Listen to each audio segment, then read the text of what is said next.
Hi, this is E.T. Today, something a bit different. It's not about strength development or boxing history, but you're going to enjoy it.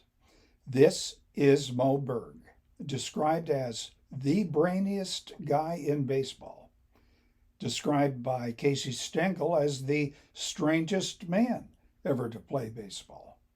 He was a major league catcher, later a coach, between 1926 and 1939, playing mostly with the Boston Red Sox and the Brooklyn Robins, later the Brooklyn Dodgers, later no more Brooklyn. In December of 1944, concealing a pistol and a cyanide capsule, Berg would be sitting among a group of scientists at a Zurich lecture hall listening to German physicist Werner Heisenberg talking physics. Now, if that scientist, Heisenberg, says the wrong thing, Berg is to shoot him and chew the capsule. A bit of history. Mo Berg was brilliant. He was fluent in at least 7 languages. He was competent in several more.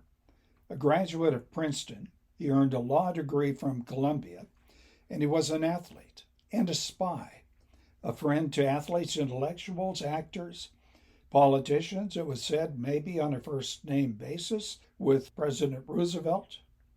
Yet for the last 15 years of his life, he'd be broke, near homeless, suffering from emotional problems. Now here's the story. Mo Berg, born 1902, son of Ukrainian Jewish parents. At age 7, he played baseball for a Methodist church team under a pseudonym, Runt Wolf. In high school, he was a star player at Princeton. He played shortstop. He was majoring in modern languages, and he would communicate on occasion in Latin with another player who was a linguist. He graduated magna cum laude in 1923. The same year, he joined the Brooklyn Robins. During the winter, he would study at the Sorbonne in Paris. Then he had 2 more seasons, this time in the minors. And during this time, he would enroll in Columbia Law School. He would join the White Sox later as a catcher. He had a very strong arm. In 1928, though, he damaged his knee. He would be moved to Cleveland with the Indians, Washington, D.C. with the Senators, and then to Boston with the Red Sox. Berg, in 1934, joined the All-Star Baseball players on a goodwill tour of Japan, although Berg is a 3rd-string catcher. He's there with the greats, including Babe Ruth. Berg took with him a 16-millimeter Bell & Howell movie camera. Now, because he was fluent in Japanese, he gave a welcoming speech and was invited to address the Japanese legislature. While the team is playing baseball, Berg went to St. Luke's Hospital to visit, ostensibly, to visit Ambassador Joseph Grew's daughter, but he didn't see her. He immediately went to the roof, one of the tallest buildings in Tokyo, and filmed the whole city and the port. One assumes so that U.S. intelligence would have information regarding Japan's capital if ever war broke out, and it looked like it would sometime. It did in December of 1941.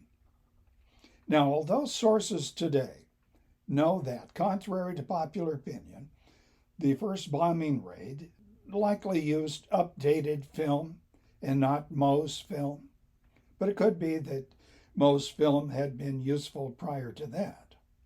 At age 27, Berg would retire from baseball. During his whole career, he had hit 6 homers. He had only 206 runs batted in. Now that's after 1,812 times at bat. One teammate who knew that Berg was a fluent linguist said these words, and I'm quoting, "He can speak 7 languages, but he can't hit in any of them," unquote. January 1942, this is right after the attack on Pearl Harbor.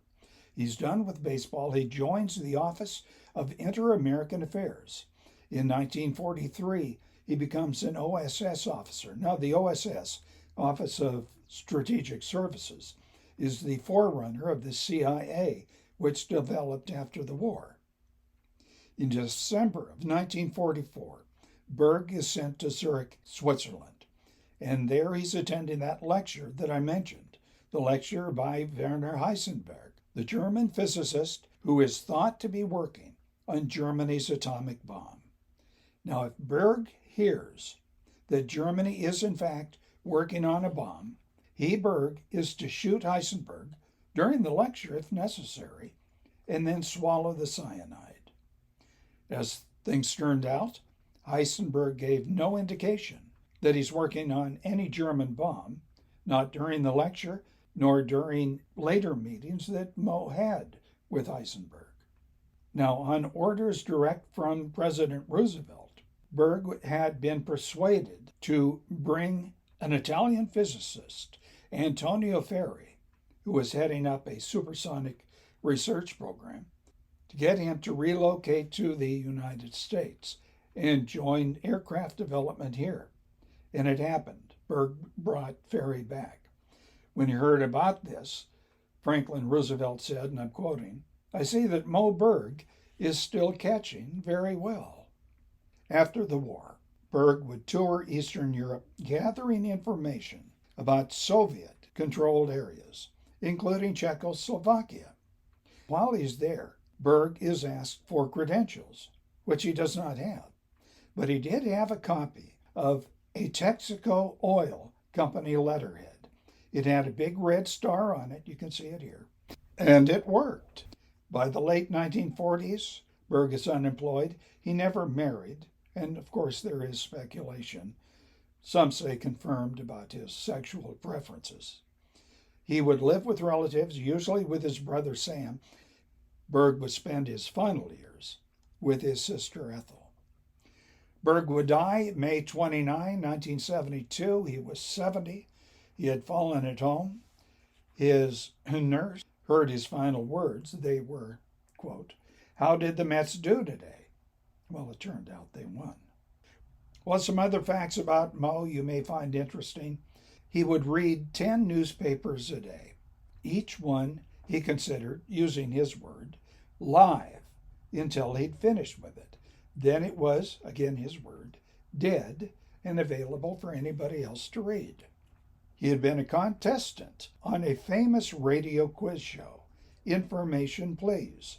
He would answer questions about etymology, names from Greek and Latin, historical events in Europe and the Far East, and of course ongoing international affairs. Moe was always desperate for money, and he did plan to publish his memoirs in the early 1960s. The publisher, when he heard about it, took major interest until he discovered, keep in mind, at this time in the 60s, the story of Moe Berg is not out yet. So the publisher believes Moe Berg was Moe Howard of the Three Stooges. And when he hears that Moe was a baseball player, the deal's off. For more information about Moe Berg, check out these books. The Catcher Was a Spy, The Mysterious Life of Moe Berg. That's by Nick Dawidoff.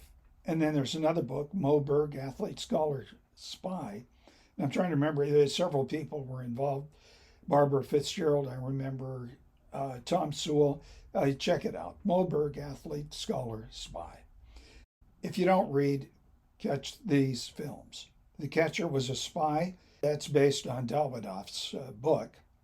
And then Paul Rudd, by the way, played Moe.